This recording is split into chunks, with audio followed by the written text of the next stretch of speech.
उधर इजरायल की सेना के बाद वहां के प्रधानमंत्री बेंजामिन नेतन्याहू ने भी कह दिया कि हमास के साथ युद्ध अब दूसरे फेज में पहुंच गया है।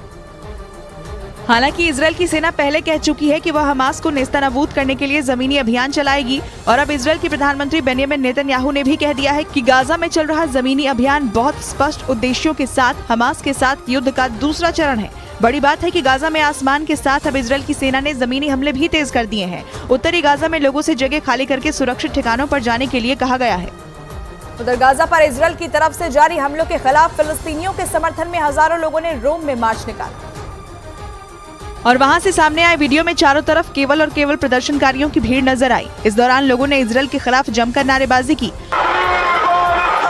प्रदर्शनकारियों के हाथ में एक बैनर था जिस पर लिखा था नरसंहार बंद करो, कब्जा खत्म करो, फिलिस्तीन को आजाद करो, जबकि कुछ प्रदर्शनकारियों के हाथ में काली चाबी दिखाई दी। उधर हमास के खात्मे के लिए गाजा में ग्राउंड ऑपरेशन शुरू कर चुकी इजरायल की सेना लगातार हमास के ठिकानों को निशाना बना रही है।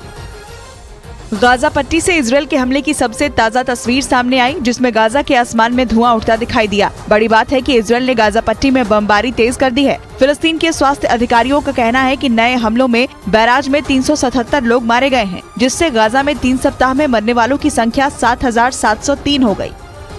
गाजा में हमास से जारी जंग के बीच इजरायल ने तुर्की से अपने दूतावास के कर्मचारियों को वापस बुलाने का फैसला कर लिया और ये फैसला तुर्की के राष्ट्रपति रजब तैयब एर्दोआन के उस बयान के बाद लिया गया जिसमें उन्होंने गाजा में इजरायल के सैन्य अभियान की जमकर आलोचना की। तुर्की के इस्तांबुल में फिलिस्तीन के समर्थन में आयोजित एक रैली में एर्दोआन ने हमास की वकालत करते हुए इजरायल को कब्जाधारी बताया और उस पर गाजा में युद्ध अपराध करने का आरोप लगाया।